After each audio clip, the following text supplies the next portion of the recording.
This is a sensitive issue, the issue of duplicated content.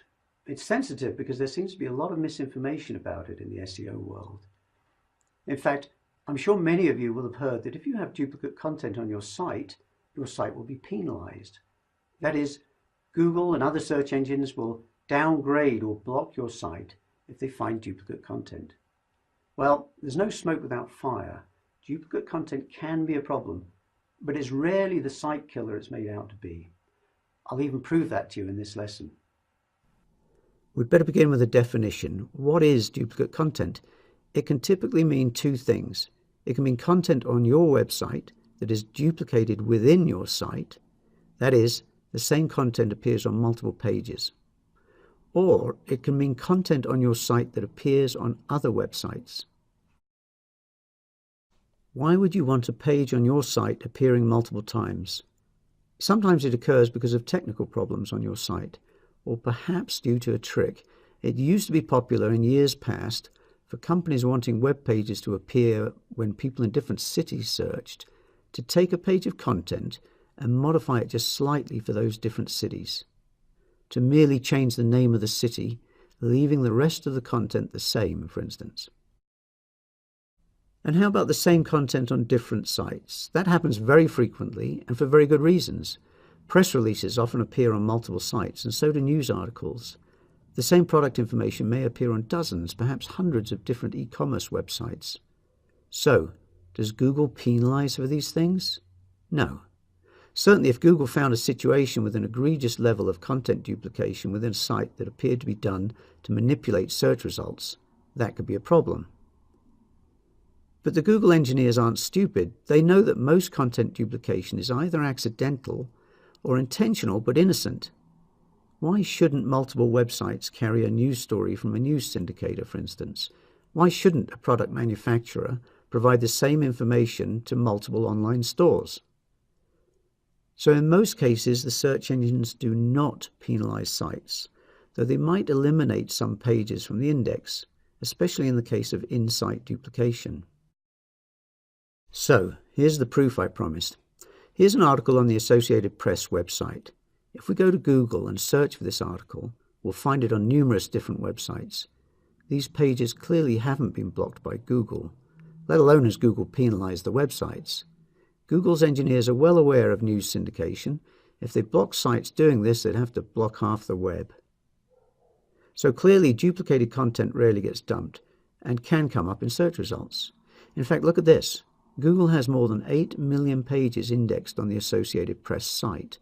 Would it really do that if it were trying to stamp out duplicated content? In fact, Google has provided a special tag for dealing with duplicated content, a way to tell Google where the preferred or original content can be found, the canonical tag. Here's one I found in an Associated Press article. It simply shows Google where to find the original location of that article. You don't have to use this tag, and most content posted on the web does not, but Google suggests using it. On the other hand, Google may still ignore the tag if you do use it, choosing to make its own decisions. Certainly, if you're allowing other websites to use your content, it would be a good thing to get those other sites to use the tag to point back to you, thus telling Google that your site should rank higher for that piece of content. Now, having said all this, it's not the best thing to have an article on your site appear on hundreds of other sites. Obviously, unique content is always going to be better. But that doesn't mean duplicated content can never be effective. An article on a dozen sites will appear different in some ways to the search engines on each one because of the different variations of other words on the page, the navigation, the title tag, description tag, URL, and so on. For example, an article put into a site that is targeting local traffic will have city and location names within that page that won't be present alongside the article in other sites. Furthermore, you can mix things up a little, change headings in the content you've retrieved, modify a sentence or two, break it up into pieces, and so on, assuming, of course, that the license allows you to do so. So duplicate content is rarely a real problem, especially if you're not playing any egregious search engine manipulation tricks.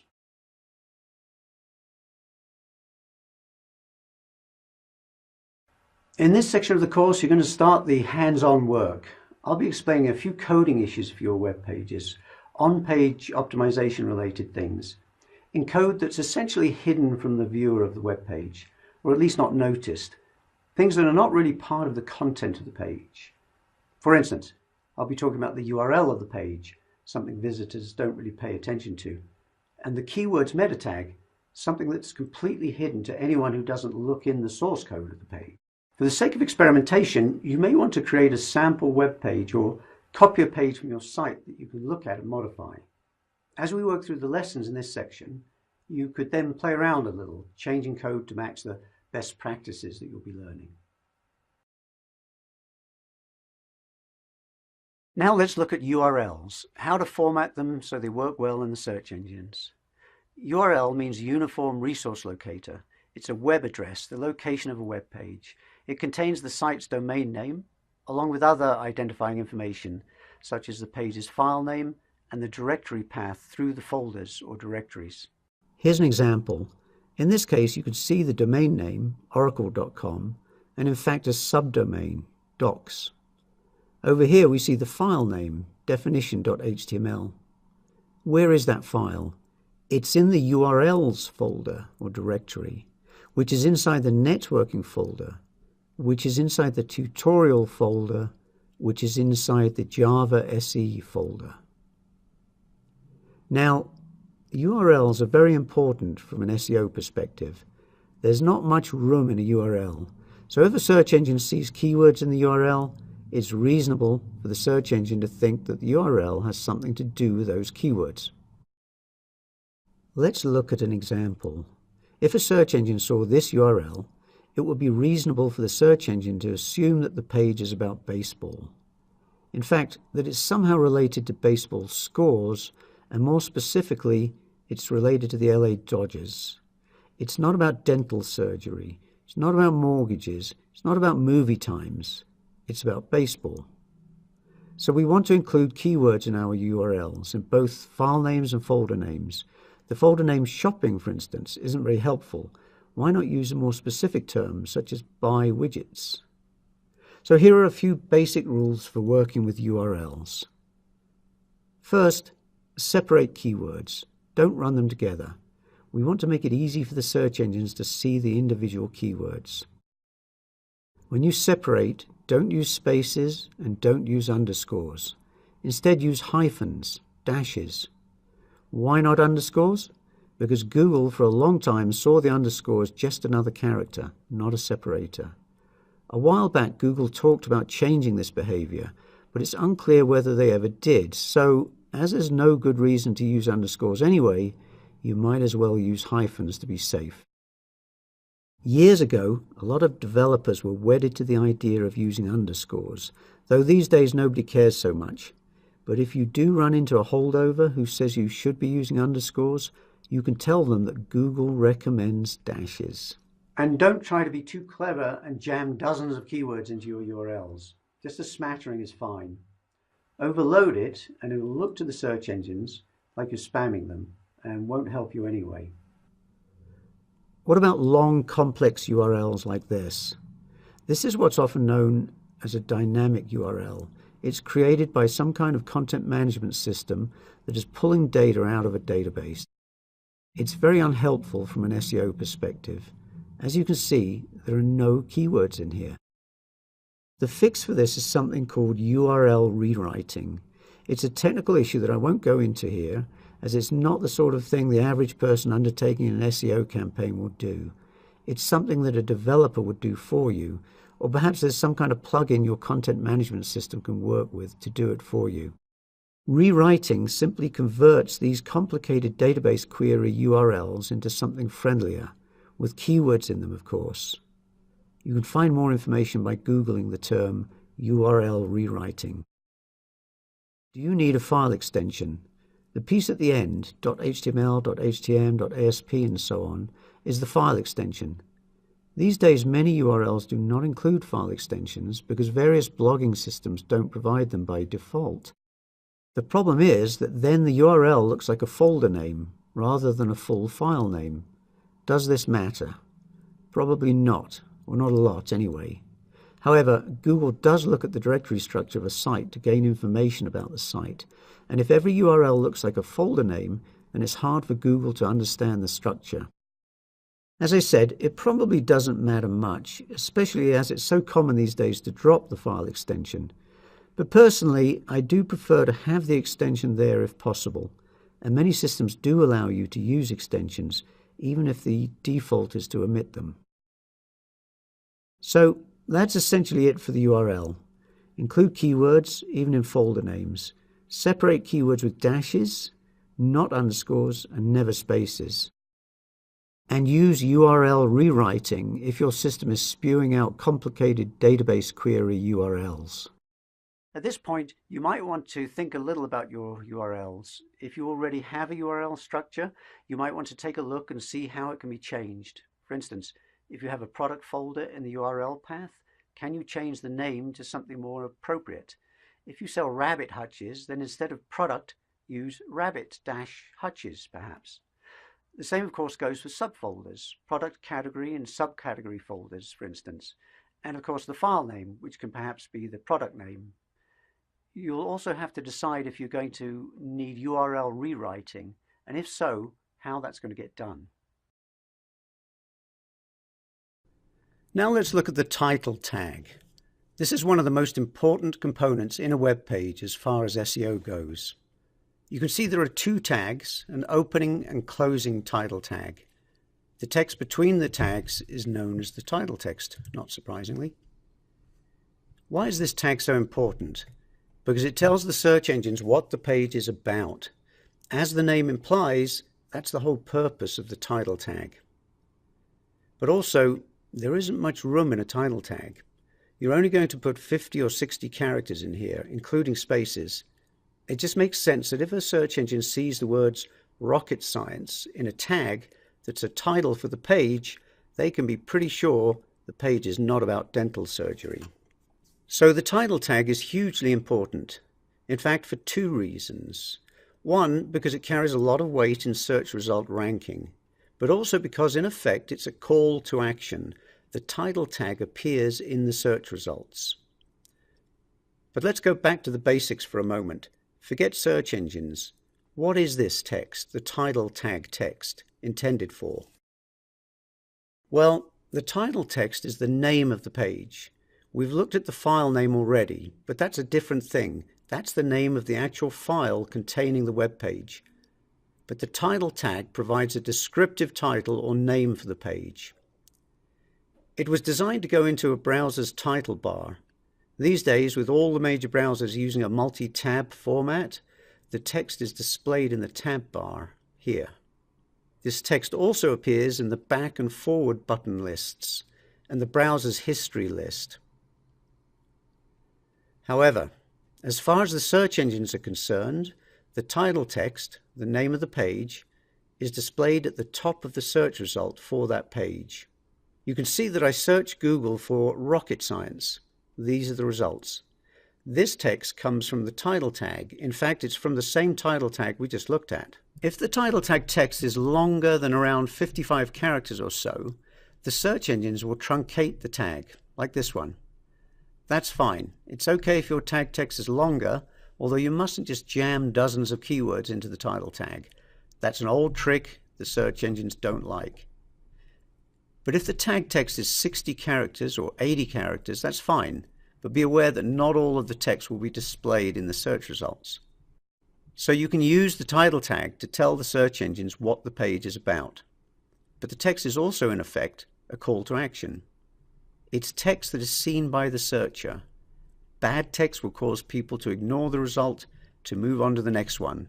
Good text will encourage the searcher to click on the link. Let's see an example. I'm working in Firefox here, which has an inspect element feature that lets me select an item on the page and then see the underlying code. You can use this tool to modify code and see the results on the page.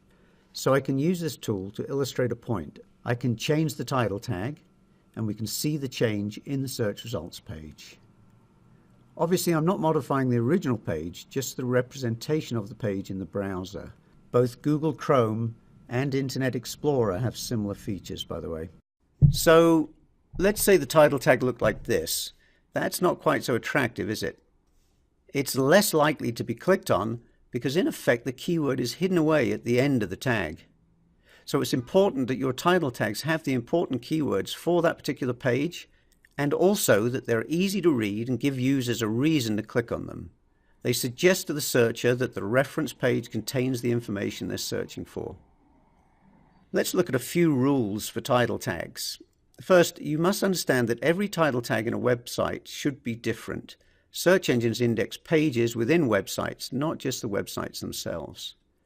The title text is the title of the page, so if all your title tags are the same, and I often see this, though not as often as in the past, I think, if all tags are the same, then as far as the search engines are concerned, they have no meaning. Your pages can't all be the same, so the titles can't either. You're going to put the title tag into the head area. People in the SEO business used to say, put it directly after the opening head tag, but that's probably not important. It must be before the closing head tag, though. Of course, your HTML program, content management system, or website building program probably has a function that manages the title tag for you. There are hundreds of different options, so I'm showing you the basic HTML function. You'll have to refer to your particular program's user interface or documentation for information about that particular system. As with everything else in SEO, think keywords. You want to use keywords in the tag to help the search engines rank that page well for those keywords. That means that in most cases, you won't be using your company name at the beginning of the tag, because in most cases, you're not trying to rank the page well for your company name. It's particular search keywords that you're after. There's a concept called prominence in SEO. The idea is that in the case of the title tag, the words at the beginning of the tag are given more value than the words at the end. The words at the beginning are more prominent, more important. Also, they're more likely to be seen by the searcher. If someone searches for rocket trip, you want those words at the beginning of the tag, not Acme Rockets Incorporated. You should also use title case, not sentence case. That is, the first letter of the principal word should be capitalized. Why? Because it simply makes it easier to read. Look at this.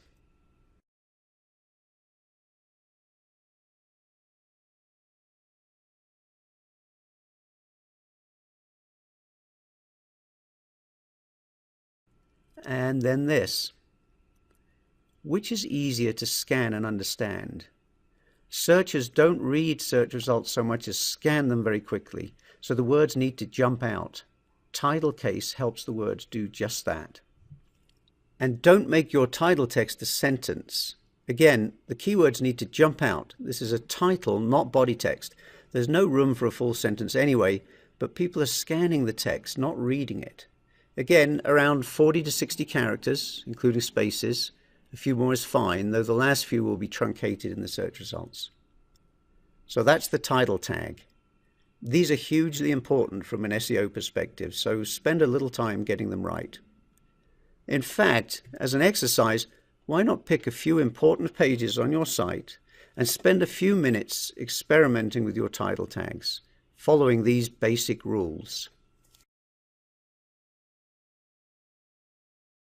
We're going to talk about the keywords meta tag, but this won't take long because the keywords tag simply doesn't do much these days. In fact, it hasn't for a very long time. Here's an example of a keywords meta tag. The original idea was to help search engines figure out what the page was about. If your page was about baseball scores, then you put the words baseball scores in the keywords tag, and the search engines would quickly figure out what the page was related to. But the keywords tag isn't very helpful to search engines because webmasters abuse the tag, putting all sorts of keywords in there, even if the page was only slightly related to the term. And in any case, just because your page is related to baseball scores, so what? That doesn't tell the search engine anything about how valuable the content of the page is. So long ago, the search engine stopped giving the keywords tag any value, or at least significant value. Google hasn't bothered with the tag since early in this century. It claims that it gives the tag no value at all. Bing may perhaps index the tag, but gives it almost no value. So my advice is that you can use the keywords meta tag if you want, but don't waste too much time on it. Throw a few keywords in there, not too many though, not scores or hundreds. That looks bad to the search engines, like you're spamming them. And then move on.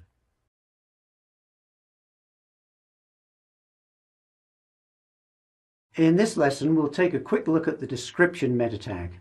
This tag isn't actually used by Google for ranking your web pages, but it's essential nonetheless because it acts as a call to action on the search results page. Here's an example of a description tag. The text after the content equals label is the description text. And here's that text shown in the search results page. So as you can see, the description text is displayed in the search results. It's used to provide the search results snippet text. At least it often is, though not always. If the page comes up in the search results based on keywords that are not found in the description tag, then the search engine may grab some text from elsewhere on the page. But it is often displayed on the search results page. So Google says that it doesn't use this tag for ranking, but it does use it for the snippet text. And other search engines may use it for ranking.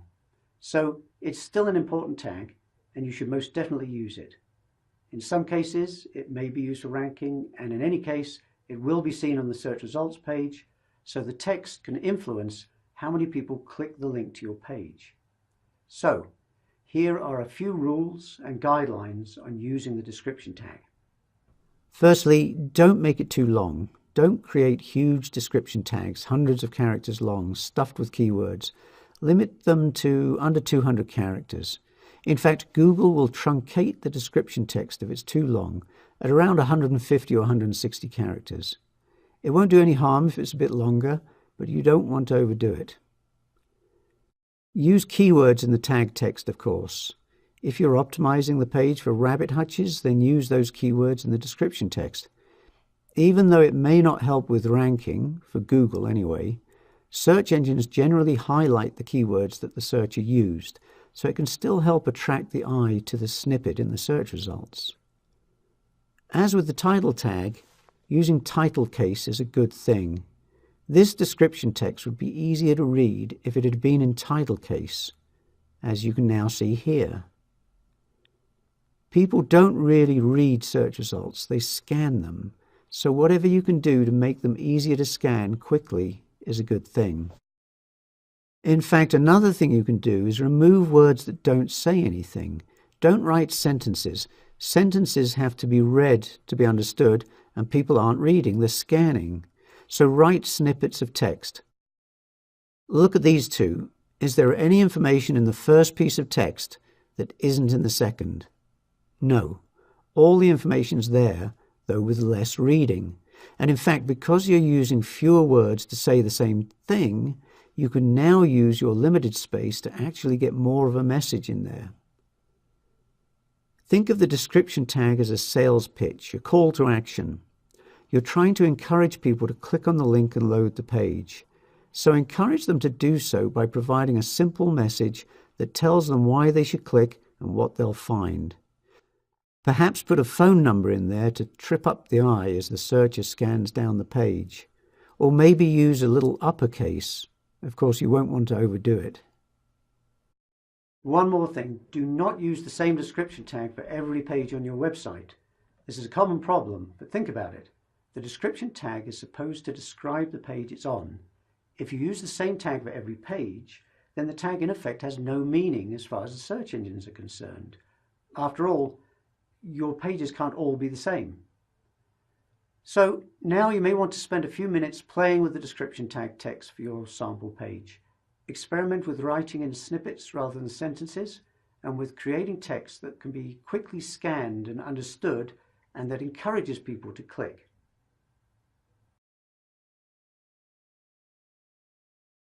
You may have noticed other meta tags being used for SEO, and in fact it used to be popular to put keywords into various meta tags under the theory that the search engines would see more useful keywords scattered around the page. This quite likely never really worked, and certainly doesn't work today. There are a small number of SEO-related meta tags, and although there are often good reasons to use other meta tags, they don't do anything from an SEO perspective. There are the keywords and description tags, which we've already looked at, and the title tag, which technically isn't a meta tag, but is often grouped in with them. Then there's the robots meta tag, which we'll be looking at a little later in this course. This tag can be used to block certain areas from search engine indexing. Then there's a few Google-specific meta tags: no site link search box, no translate, Google site verification, and Googlebot. If you want to learn more about these Google tags, take a look at this page. With the exception of Google site verification, which we'll learn about in the lesson on the Google Webmaster account, they're not often used, so I'm not going to cover them here. There are also Facebook and Twitter meta tags, which are way beyond the scope of this course. These tags help Facebook and Twitter understand the pages when page content ends up in those systems. So meta tags can be used for many different purposes, but the real takeaway about meta tags is that although you may see people putting keywords into various other tags for SEO purposes, this is a waste of time. It simply won't do anything for you.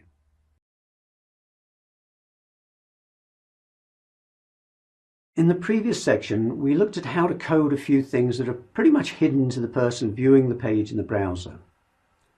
In this section, we're going to look at more visible components, things that can be seen, such as the body text, the headings, and images in the pages. These components are very important because search engines really want to know what's in the page, what the visitor actually sees. When a search engine looks at hidden components, it only does so because it's hoping to find clues about what the non-hidden components might be. The overriding concern is the page content. What benefit visitors to the pages can get from what's in the page. So move on and you'll learn how to code these visible elements.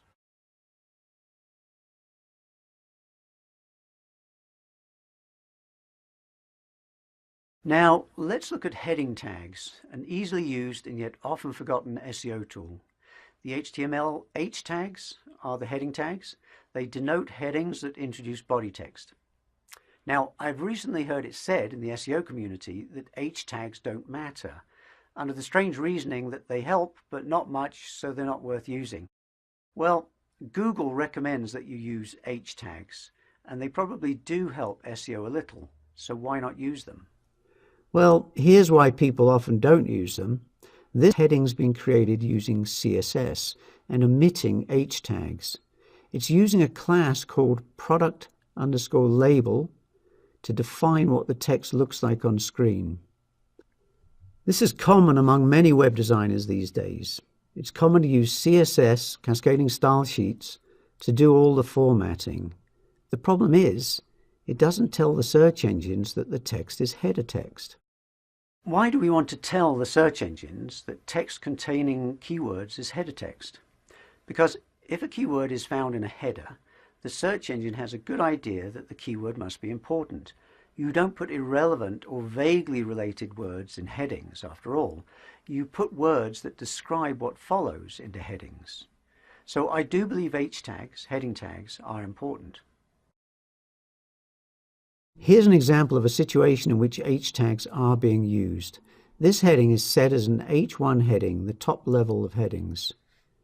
The web designer is still able to use CSS to modify how the text will appear in the browser, but is also telling the search engines that this text is heading text. So nothing's lost. There's really no reason not to use H tags. By the way, notice the item prop equals name attribute in the H tag. That is structured data markup, a way to tell search engines what this text actually is, that it's the name of a product. This is a subject we're going to be looking at in a later lesson. So there are several heading tags in HTML, H1 through H6, 6 different hierarchical levels. You don't have to use them all, and you don't have to use many on your page, but if you do have headings, especially when you have product headings or page titles above body text, you might as well use H tags. And of course, you're going to be putting the keywords for which you're optimizing the page into those headings. At this point, you might want to play around with heading tags in your sample or test page. Figure out how to create the headings in whatever editing tool you're using, And in fact, you might need to work out how to modify the cascading style sheets so that H tags appear on your pages in the way you want them.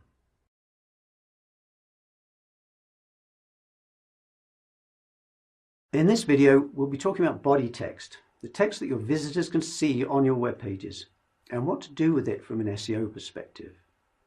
I talked about the heading tags earlier. In this lesson, I'm focusing more on the other text on the page, the visible, non-heading text.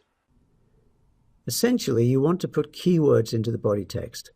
If you're optimizing a page with the term rabbit hutch, for instance, you want to make sure that those words appear within the text that visitors can see. Think about what Google and the other search engines are trying to achieve. Google wants to provide links to pages that are a good match for a searcher's search query, the keywords typed into the search box. So although Google looks at some keyword placements that are not always obvious to someone reading a web page, such as in the title tag and URL, at the end of the day, what it's really trying to figure out is this: is the content that this page provides to a visitor a good match for these keywords? Thus, having keywords in the content is critical because it's the content that Google is trying to assess, and all the other indicators, title tags, URLs, links pointing to the page, at the end of the day, these are merely proxies, clues that Google is using to interpret what the page content is all about and how relevant it is to particular keyword searches. While putting keywords into the body text, you might think about stressing those words a little. It's unclear how much this helps, but it certainly can't hurt, and in fact, in many cases, the techniques I'm going to explain actually make your pages more readable and easier for site visitors to scan. First, avoid huge blocks of text. Rather, think chunking. Break large paragraphs into smaller paragraphs and use bulleted lists to break up concepts further. And of course, those bulleted lists will contain your focus keywords. You can also use bold and italic text and the HTML strong tag to stress your focus keywords. Don't overdo it and don't make it all appear clumsy to the reader, but a few stressed keywords here and there are fine. How often should your keywords appear in the body text? That is, what keyword density should you use? Keyword density is a measure of the percentage of the body text accounted for by the keywords for which you're optimizing the page. So for instance, if you're optimizing for rabbit hutch in 200 words of body text, and you use those keywords 5 times, a total of 10 words, then the keyword density is 10 divided by 200, or 5%. Now, I'd like to tell you a particular percentage you should use, and in fact, if you really want, you can go out and find all sorts of percentages. Search for keyword density or correct keyword density, and you'll find lots of different advice, often very precise. One SEO pundit claims that if you want to rank well in Yahoo, you need 3% keyword density, but for Google, you need 1 to 2%. Others say you should target 4 to 6%. These numbers are complete nonsense, based on utterly unscientific analyses. I want to tell you how these statistics are derived, though, because it is kind of amusing. Here's a real-world, non-SEO example. Let's say you get together a few hundred doctors of both sexes and various races and measure their height. Then you determine the height of the average doctor. That height, therefore, must be the best height for a doctor, and in fact, people with that height are more likely to become doctors. Of course, actually, it's a meaningless number, but then so are keyword density percentages. The density percentages are the average densities of high-ranking pages for various keywords, which at first glance may sound significant, but in fact is totally meaningless. There actually is no target keyword density. The true answer is keyword density depends. Some pages will have a higher density than others, depending on the content. So, here's my rule of thumb. You want to scatter the phrase throughout the body text. You want it frequently, but not too frequently. Read what you've written, and if it sounds clumsy, if a visitor to the web page would find the frequency to be odd or irritating, then you've gone too far. And you should also include other related phrases and synonyms. Again, if optimizing body text for rabbit hutch, you might also include terms such as rabbit box, rabbit cage, and so on. And remember, we already have the focus keywords in the URL, title tag, heading tags, and so on. So it's not like everything depends on having the keywords over and over and over again in the body text. The body text is just one more clue that the search engines use. So don't get too hung up on the density. Just make sure the focus term is scattered around and it doesn't sound weird when you read it. Typically, though, this isn't a problem. The far more common issue I see when consulting on SEO issues with business people is that their content is really light on keywords, not heavy. As I've explained earlier in this course, whoever's creating your content needs to be thinking about keywords while doing so. In this page that we saw earlier, for instance, the relevant term could have been used more frequently in the body text. Overdensity really isn't a problem here. So at this point, you might want to experiment a little with body text in your sample page. Write a little body text, see how you can weave your keywords into it, add a few associated keywords, but make sure it doesn't sound clumsy.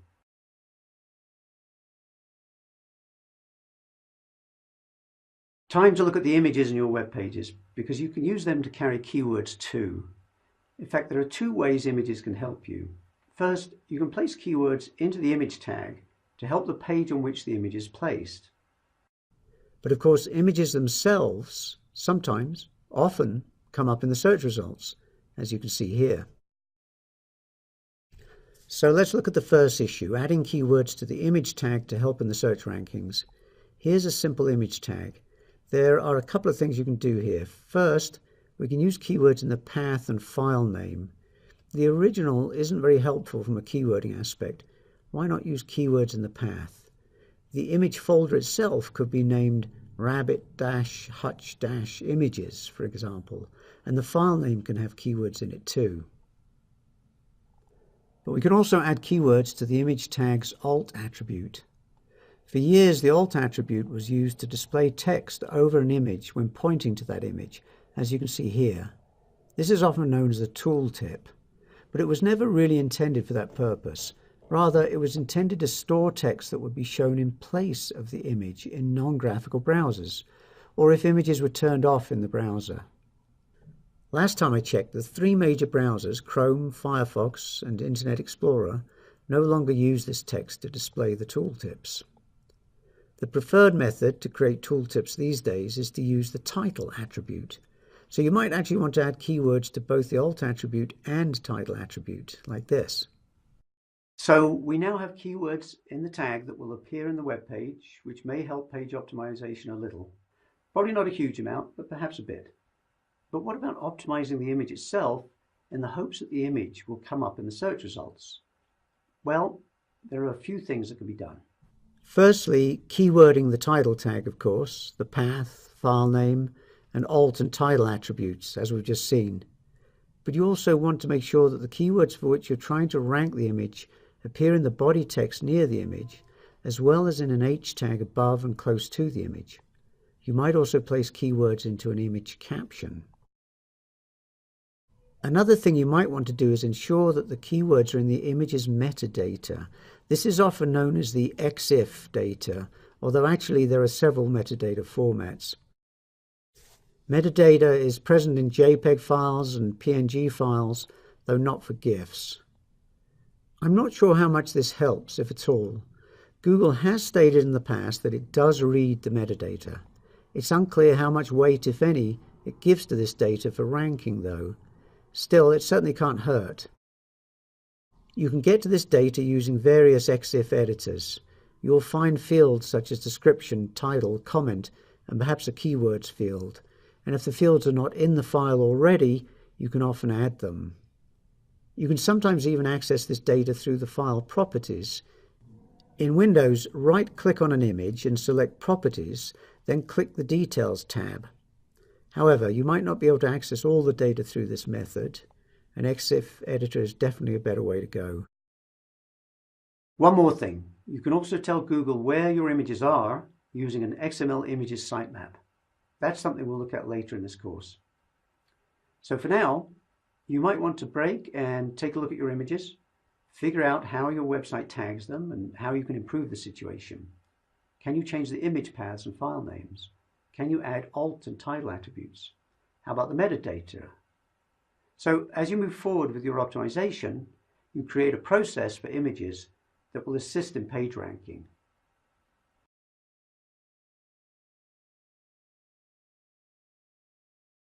Later in the course, we're going to be talking about links, how important they are and how they work. Getting links from other websites to your own web pages is absolutely critical. However, it's also important to place links within your site from page to page. Obviously, you need links in your site in order to help people find their way around, but there are several issues related to links from an SEO perspective. Obviously, you want to help the search engines find their way around your site too. If the search engines can't find pages, they can't index them. Additionally, providing links to pages helps to pass page rank from one page to another. Page rank is a form of vote for pages, something we'll be talking about later in the course. But there's another issue.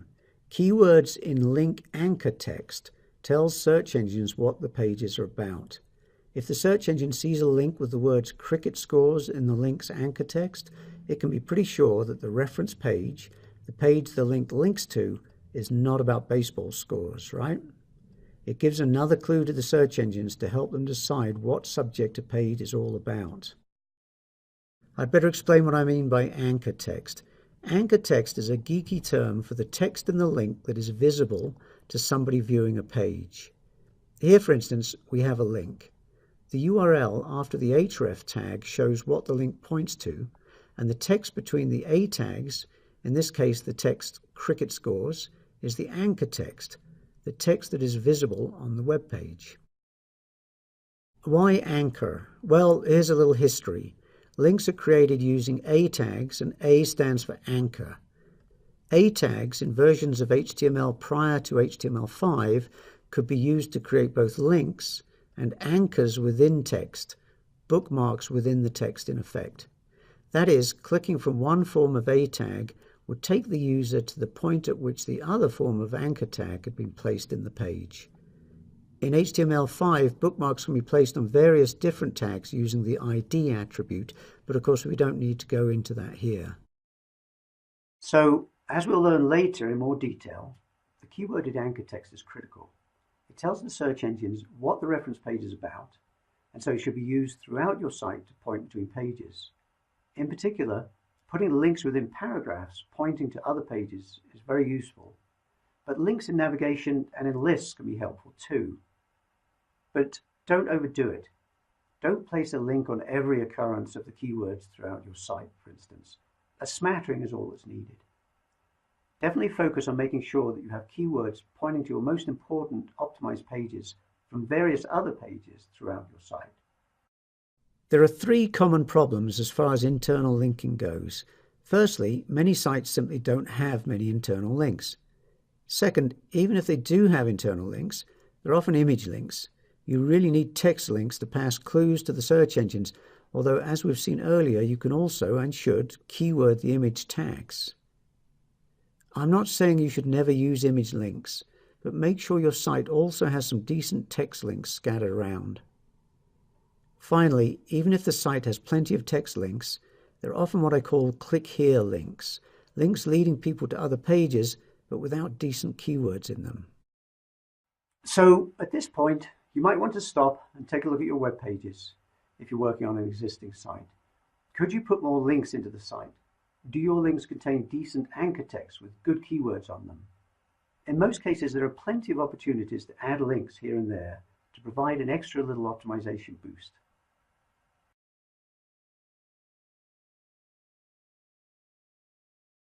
We've looked at the idea of putting links inside your website and how it can help you in the search ranking.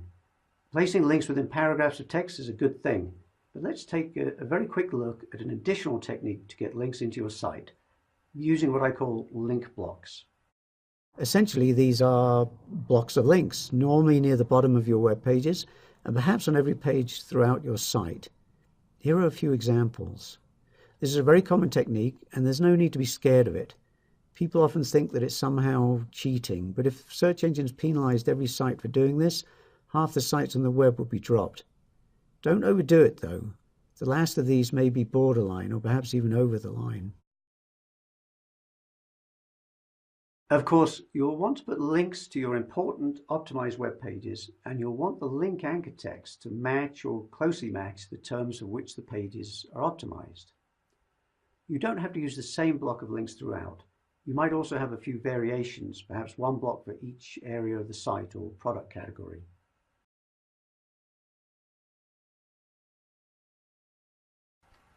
We've been looking at on-page optimization, what you can do to your pages to please the search engines. In this section of the course, I want to explain a few other things you need to know about on-page optimization, a few simple ideas that you need to know, such as adding a robots.txt file and HTML sitemaps, things that you can add to your website very quickly.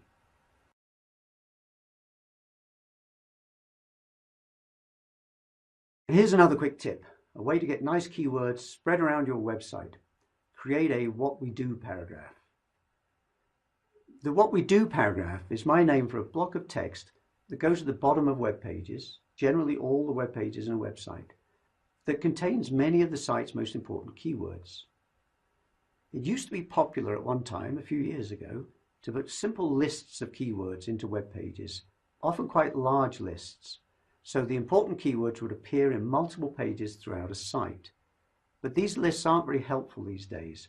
It's likely the search engines, seeing a list like that, would feel that as a list of keywords isn't helpful to site users, they shouldn't give the words in the list any weight in ranking search results either. What I believe is viable, though, is to create a paragraph that explains what the site does and place that into the bottom of every page on the site.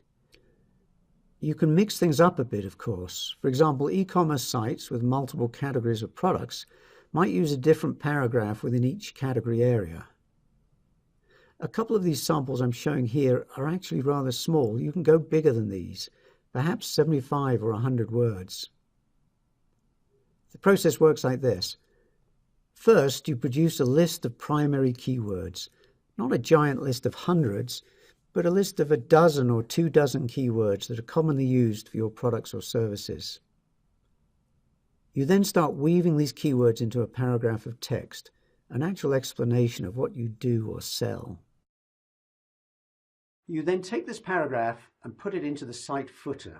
This has the effect of making a page match more combinations of important keywords than it otherwise would. What about the supposed duplicate content issue? That's a subject discussed elsewhere in this course, but I'll just say here that the duplicate content thing has been grossly exaggerated. A little duplicated content here and there doesn't do any harm, especially something like this, a footer paragraph. I'm not suggesting that you create a giant 500-word essay and put it in every footer, but a few sentences won't do any harm.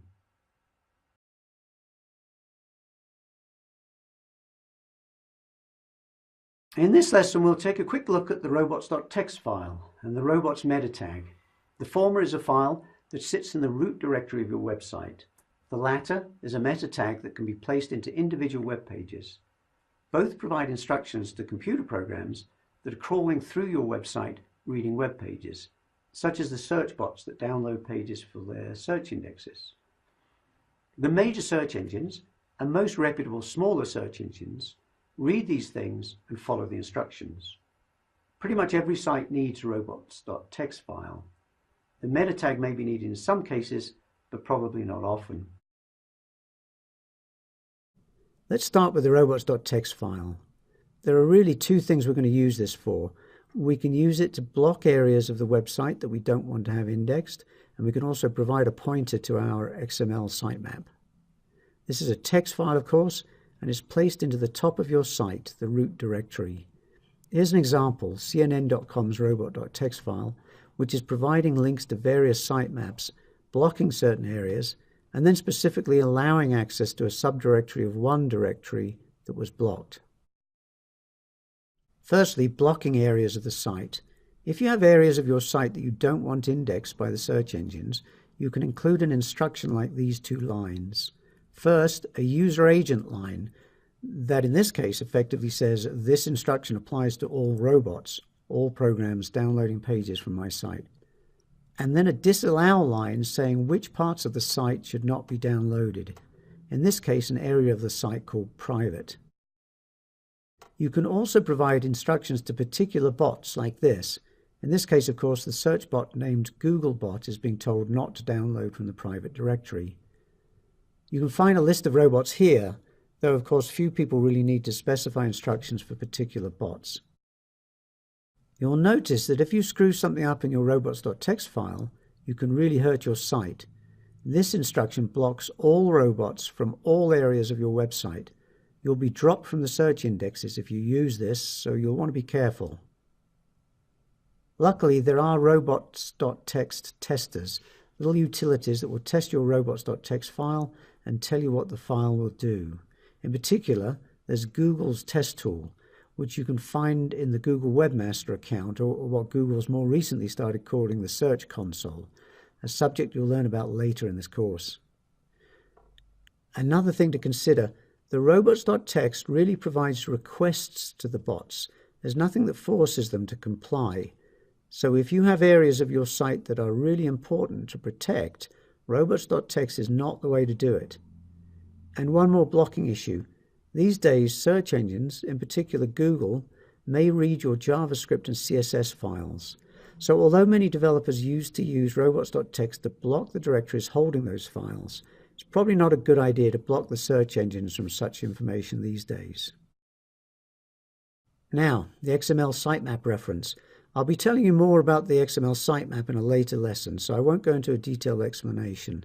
I'll just tell you that the robots.txt file should contain this line, telling search engines where they can find your XML sitemap. Most websites need an XML sitemap, so most websites need a robots.txt file, if only for this reference. Right, time to look at the robots meta tag. The robots meta tag allows you to provide instructions related to a particular web page. The tag, which is placed in the head area of your web page, is rarely very useful, so we'll just take a quick look.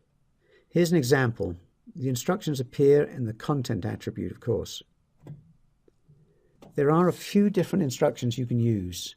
Really, only the last two are of any use, telling the search engines to not index the page and to not follow links on the page. The first two are the default settings. If a search engine finds a page with no robots meta tag, it will assume it's allowed to index it and follow the links, so you don't need to provide these instructions. Most people really won't need to worry much about the robots.txt file and the meta tags beyond using the file to specify the sitemap location, but we'll come back to that issue in a later lesson.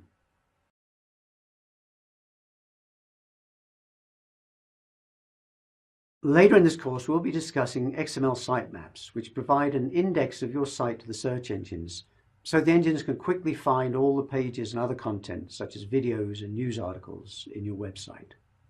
In the past, it was popular to provide an HTML sitemap to help search engines find their way through sites.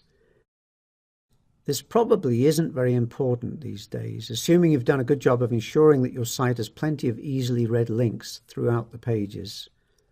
It certainly won't hurt, though, and may provide a little assistance to the search engines, especially for a new site trying to get indexed quickly. So if you have a web designer who wants to create an HTML sitemap, let him or her go ahead and do it, making sure that you're going to get good keywords in the links, of course. To a great degree, HTML sitemaps have disappeared, being replaced by XML sitemaps, but they are still in use here and there. This one, for instance, is on the money and finance area of CNN's website.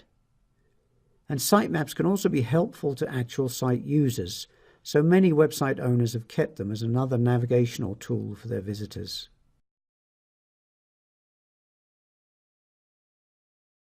This part of the course may be the geekiest, but it's really not hugely complicated.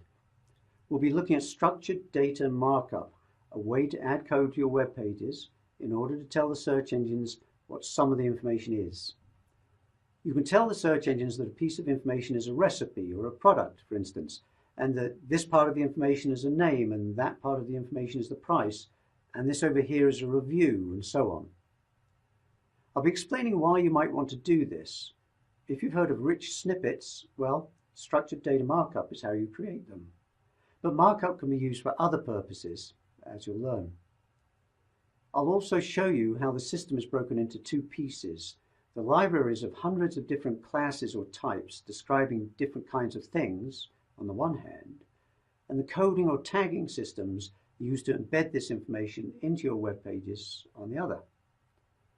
I'll also explain how to select the right tagging system and show you tools that you can use to help make the process a smooth one.